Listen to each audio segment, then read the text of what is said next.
नमस्कार प्यारे बच्चों, साइकोलॉजी बाई आर.के. सर के यूट्यूब चैनल पर आज हम लोग बात करेंगे हल का सिद्धांत।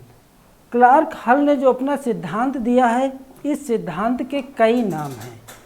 इस सिद्धांत को हम सबलीकरण के सिद्धांत के नाम से जानते हैं। सबलीकरण या प्रबलीकरण।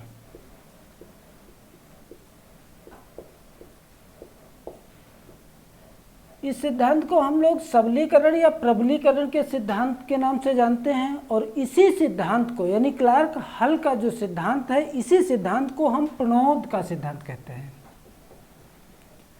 प्रणोद का सिद्धांत। इसी सिद्धांत का अन्य नाम है, इसी सिद्धांत को हम अंतर्नोद का सिद्धांत कहते हैं।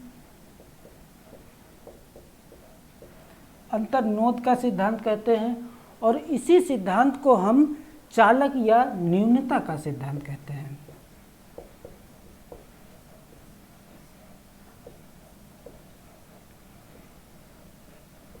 चालक या न्यूनता का सिद्धांत कहते हैं। अब हम आपको बता रहे हैं कि क्लार्क हल ने बताया कि जो सीखना होता है वो चालक पर निर्भर होता है। सीखना जो होता है वो चालक पर निर्भर करता है। जो सीखना होता है वो सीखना होता है वो चालक पर निर्भर करता है। वो चालक पर निर्भर करता है और चालक आवश्यकता से आती है।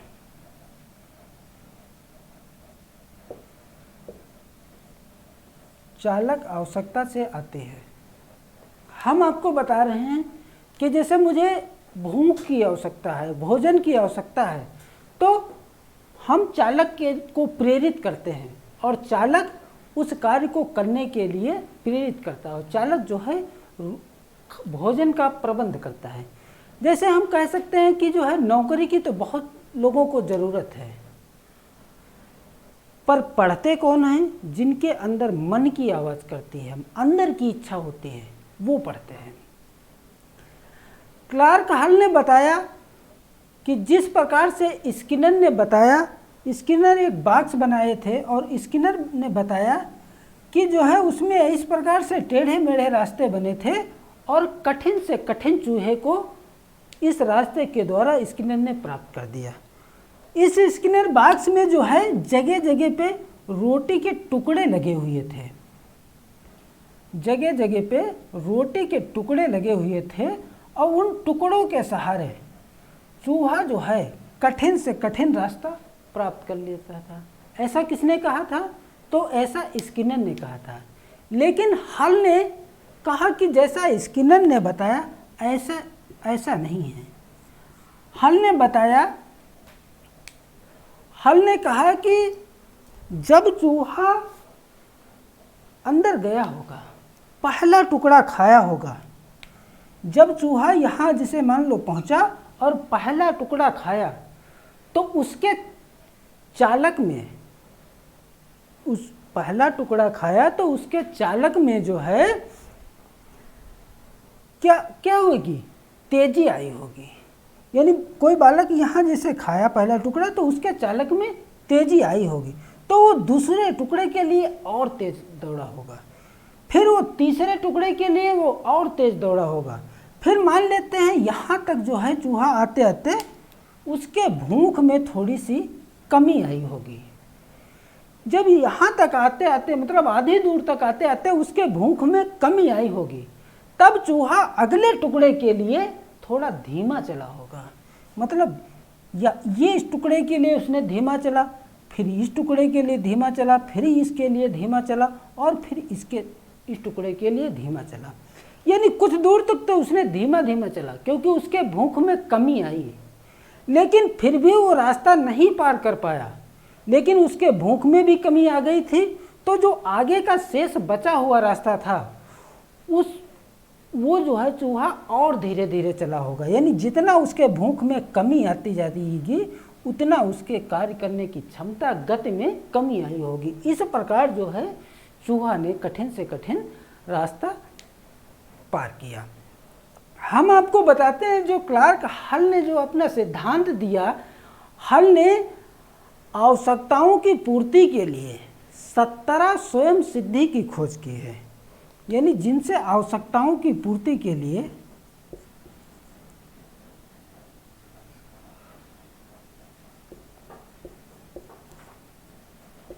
आवश्यकताओं की पूर्ति के लिए स्वयं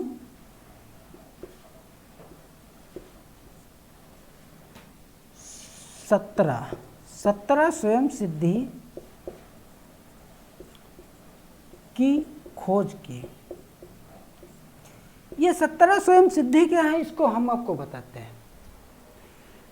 ये 17 स्वयं सिद्धि वो होती हैं जैसे हमारे आंख में कुछ गिर गया, और गिर गया तो हम लोग जो है उसको तुरंत हाथ के द्वारा या रुमाल के द्वारा निकालने की कोशिश करते हैं,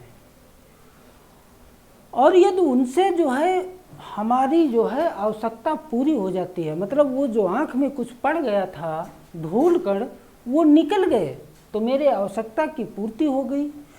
तो जो हल ने बताया कि ये जो 17 स्वयं सिद्धि होती हैं ये जन्मजात होती हैं।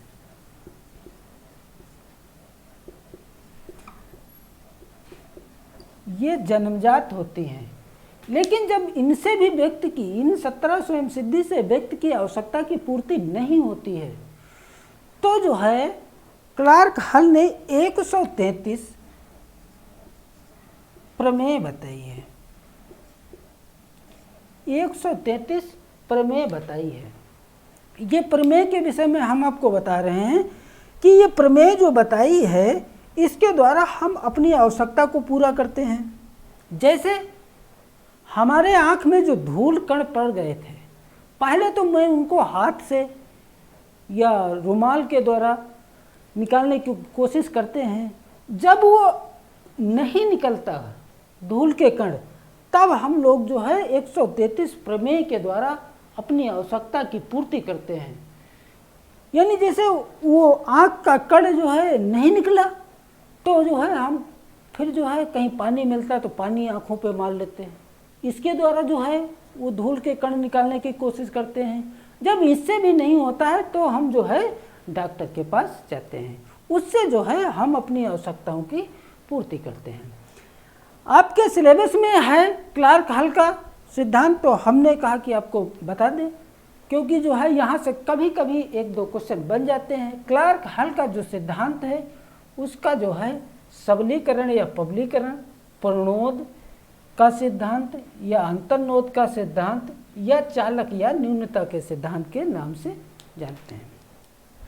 इस प्रकार जो है क्लार्क हल ने जो है सिद्धांत दिया, और इन्होंने जो है अपने सिद्धांत में 17 स्वयं सिद्धि तथा 133 प्रमेय बताई है। इसके बाद जो हम लोग सिद्धांत पढ़ेंगे वो पढ़ेंगे अधिगम सोपानकी या श्रेणीबद्ध अधिगम का सिद्धांत।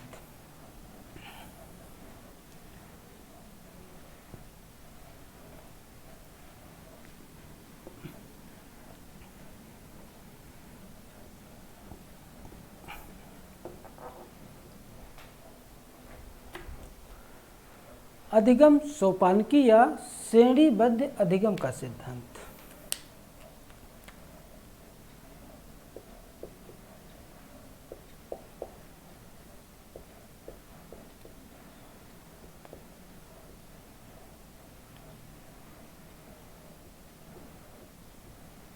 श्रेणीबद्ध अधिगम का सिद्धांत।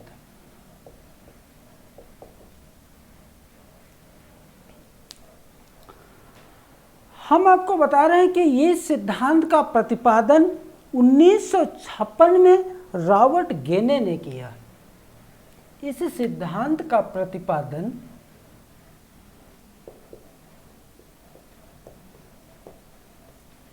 इस सिद्धांत का प्रतिपादन 1956 में रॉबर्ट गेने ने किया।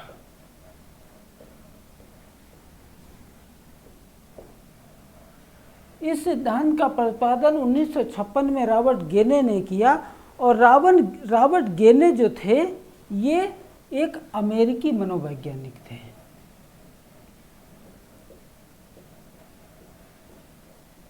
अमेरिकी मनोवैज्ञानिक थे।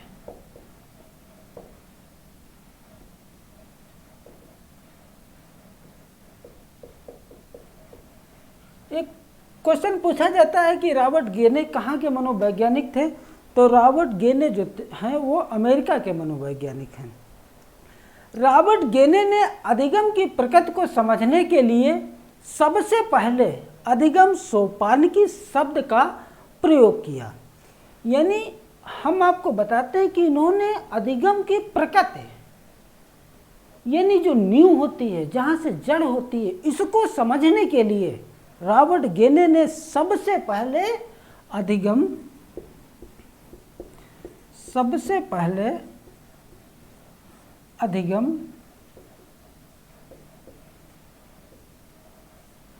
सोपानकी शब्द का प्रयोग किया।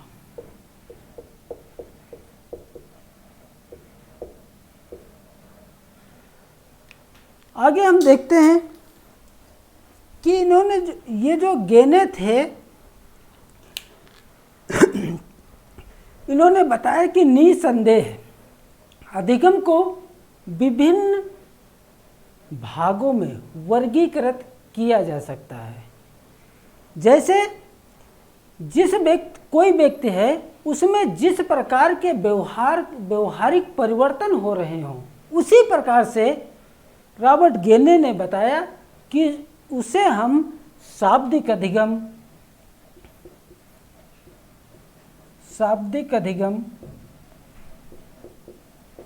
चालक अधिगम,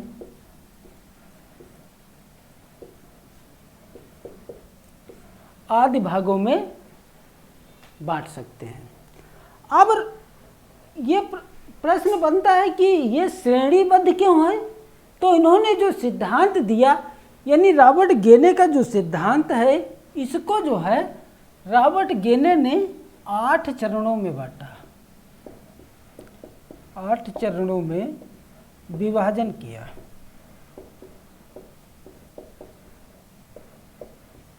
आठ चरणों में जो है रॉबर्ट गेने ने अपने सिद्धांत का विभाजन किया। इनके सिद्धांत को हम एक एक को समझते हैं। इन्होंने 8 चरणों में बांटा। जो सबसे पहला चरण इन्होंने बताया वो बताया संकेत अधिगम।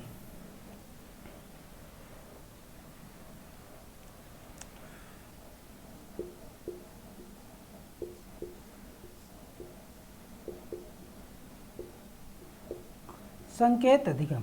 अब आपको लगता होगा ये हमने सबसे नीचे क्यों लिखा? नीचे इसलिए लिखा है क्योंकि रॉबर्ट गेने का जो सिद्धांत है वो सरल से जटिल की ओर चलता है। किसकी तरफ चलता है? तो सरल से जटिल की ओर चलता है। रॉबर्ट गेने का ये सिद्धांत है।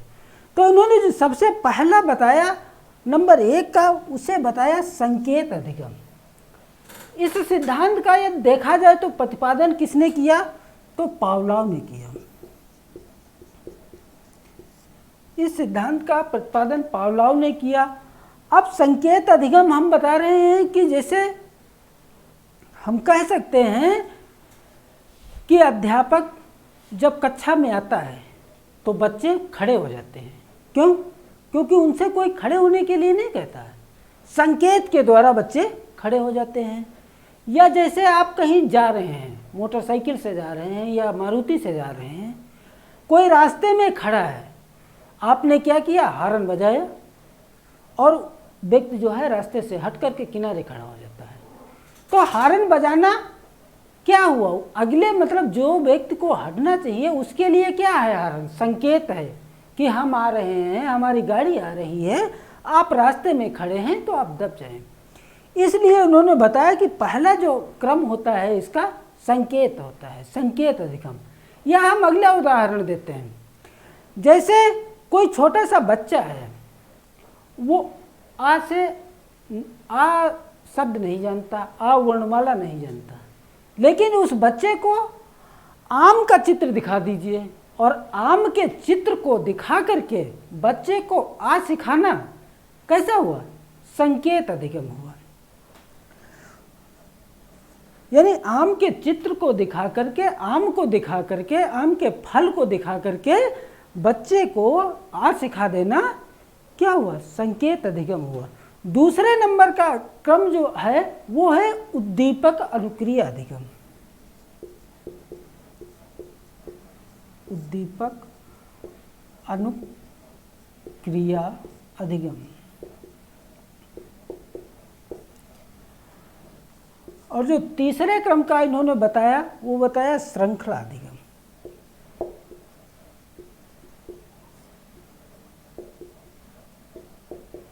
श्रृंखला अधिगम। ये दोनों सिद्धांत जो है हम कह सकते हैं कि स्किनर ने प्रतिपादित किया है। स्किनर ने प्रतिपादित किया है। श्रृंखला अधिगम, उद्दीपक अनुक्रिया अधिगम, हम आपको बता रहे हैं कि जैसे उद्दीपक अनुक्रिया अधिगम, जैसे आपने बच्चे को यहाँ क्या दिखाया? आम, यानी आम दिखाया था यहाँ पे बच्चे को आम दिखाया। आम के द्वारा बच्चे को क्या सिखा दिया? एप्पल सिखा दिया। आम के द्वारा बच्चे को आ सिखा दिया या एप्पल का आ सिखा दिया। फिर वही बच्चा यहाँ तक आ सीख गया, फिर वही बच्चा श्रृंखला एक बनाने लगा। मतलब सीखा था ए, फिर अपने उस बच्चे ने APPLE, उस बच्चे ने क्या श्रृंखला पूरी सीख ली, एप्पल सीख लिया। आपने पहले चित्र दिखाया, फिर उसे वर्ण सीखा चित्र के द्वारा, और फिर पूरी श्रृंखला सीख ली। एप्पल जो है सीख गया बच्चा। तो ये क्या है? ये श्रृंखला अधिगम है। अगला जो 4 नंबर का क्रम बताया वो बताया है शब्द सहचर्य अधिगम। शब्द सहचर्य अधिगम। अब ये शब्द सहचर्य अधिगम किस मनोवैज्ञानिक ने इसका प्रतिपादन किया? तो हम आपको बता रहे हैं ये शब्द सहचर्य अधिगम है। इस सिद्धांत का प्रतिपादन डेविड आशुबेल ने किया। डेविड आशुबेल ने किया। शब्द सहचर्य का मतलब आप देख रहे हैं ना, शब्दों के द्वारा जैसे कविता करना, गीत गाना, शब्दों के द्वारा अर्थ निकालने की क्षमता क्या होती है? शब्द सहचर्य अधिगम होता है। यानी आपने एक शब्द सुना होगा कि गागर में सागर भरना, मतलब बहुत छोटे से शब्दों में बहुत बड़ी बात कह जाना। ये कला है शब्द सहचर्य का, केवल शब्दों का फेर है। और जो बालक शब्द सहचर्य करने में निपुण होते हैं वही जो है कवि हैं, लेखक हैं आदि सब बनते हैं। 5वें क्रम का जो अधिगम बताया रॉबर्ट गेने ने, वो बताया है विभेदात्मक अधिगम।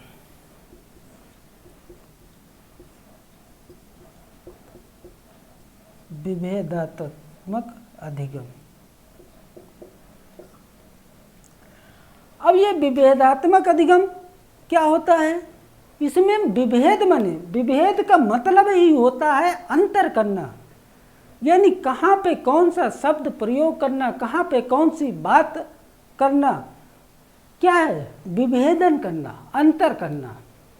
6ठे नंबर का जो अधिगम बताया है वो बताया है संप्रत्यय अधिगम।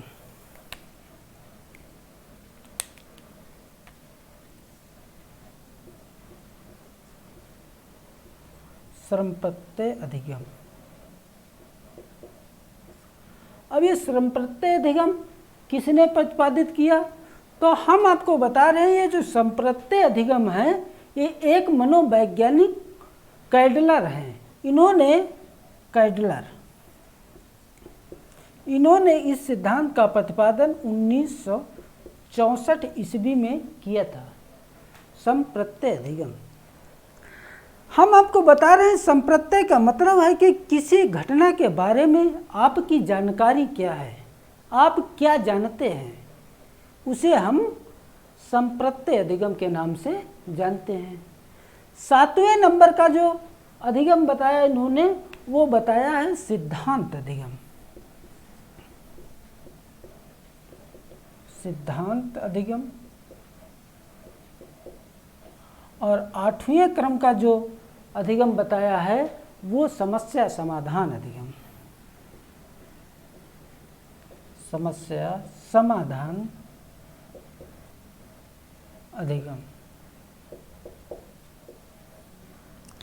अब ये दो देखे हैं कि जो है श्रेणी में ये दो अधिगम यानी सिद्धांत अधिगम और समस्या समाधान अधिगम, तो हम कह सकते हैं कि ये इनका जो है इन सिद्धांतों का प्रतिपादन पियाजे हो गए, वाइगोस्की ने किया। पियाजे व वाइगोस्की, वाइगोस्की व पियाजे, वाइगोस्की व पियाजे ने किया है। अब सिद्धांत अधिगम तो हम कह सकते हैं ये सिद्धांत अधिगम जो होता है ये गणित से संबंधित होता है, रेखा गणित से संबंधित होता है। रेखा गणित जो है सिद्धांतों पर आधारित होता है और समस्या समाधान अधिगम ये जो होता है ये निष्कर्ष पर आधारित होता है कि हम कोई काम कर रहे थे, उस काम में हम कितना जो है सीख गए हैं, कितना जो है सफलता मुझे प्राप्त मिली, यानी निष्कर्ष पर हम लोग निकलते हैं। इस प्रकार से रॉबर्ट गेने का सिद्धांत है, इसीलिए देख रहे हैं कि ये एक श्रेणी में है। किसमें है? ये एक श्रेणी में है, श्रेणी में, इसलिए इसे श्रेणी अधिगम के नाम से जाना जाता है। ये एक श्रेणी में है। लेकिन एक चीज़ और आपको हम अब बता दें कि ये जो शुरू के 3 अधिगम हैं ये जो है निम्न प्रकार के होते हैं या निम्न श्रेणी के, यानी जो शुरू के 3 अधिगम हैं ये निम्न श्रेणी के हैं।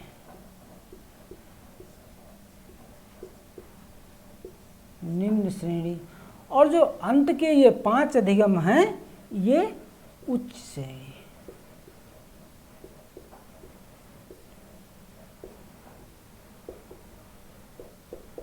ये उच्च श्रेणी के अधिगम होते हैं।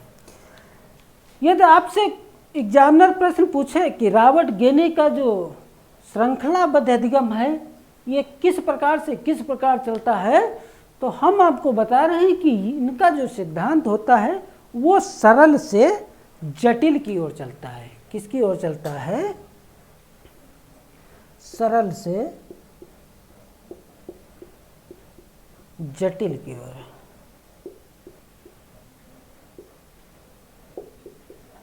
सरल से जटिल की ओर चलता है, यानी बच्चे को पहले हम साधारण चीज़ें समझाएं, उसके बाद में उसे साधारण चीज़ें से जो है जोड़ करके रिलेट करके उसे जटिल चीज़ से समझाएं। जैसे आपको हमने बताया कि बच्चे को आ सिखाने के लिए यानी एप्पल वाला ए सिखाने के लिए आम उसे दिखाया, फिर वही बच्चा जब ए सीख गया उद्दीपक अनुक्रिया के द्वारा, यानी उद्दीपक क्या मतलब? स्टिमुलस, उसके द्वारा उसने सीखा। मतलब जो है उसे आम के लालच के द्वारा उसे ए हमने सिखा दिया और ए का उसने क्या किया?